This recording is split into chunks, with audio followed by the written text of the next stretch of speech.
Since 1988, Jamaica has taken various approaches in its response to HIV and AIDS. Dr. Ferguson says that type of response has succeeded in the adult HIV prevalence being stable at 1.5% in the mid-90s and 1.7% today. The Ministry of Health has decentralized HIV prevention, treatment, care and support.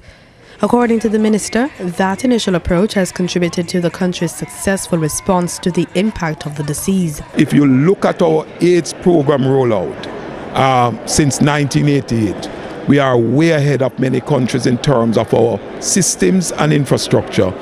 And in spite of the difficulties, I am optimistic that we will be able to maintain our programs. At present, the country receives $8 million per year to fund its programs.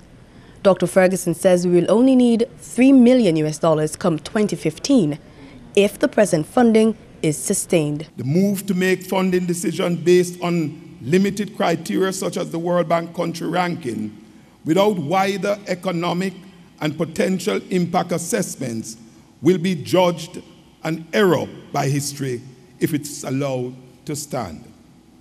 These decisions threaten the very life of the people we have just saved. In 2002, the government took out a $15 million loan from the World Bank for the expansion of Jamaica's HIV programs. Another $10 million was borrowed in 2008. That loan will be completed this year.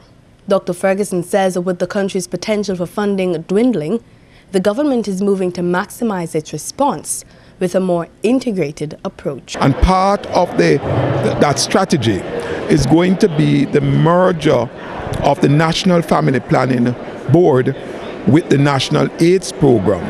While that is taking place, the intention also is to continue to strengthen the primary health care, which has to do with our health centers, the continued service for HIV within the primary care thing, which is something that Jamaica did from almost day one. From the International AIDS Conference here in Washington, D.C., I'm Simone Absolom with the Caribbean Broadcast Media Partnership team, reporting for JNN.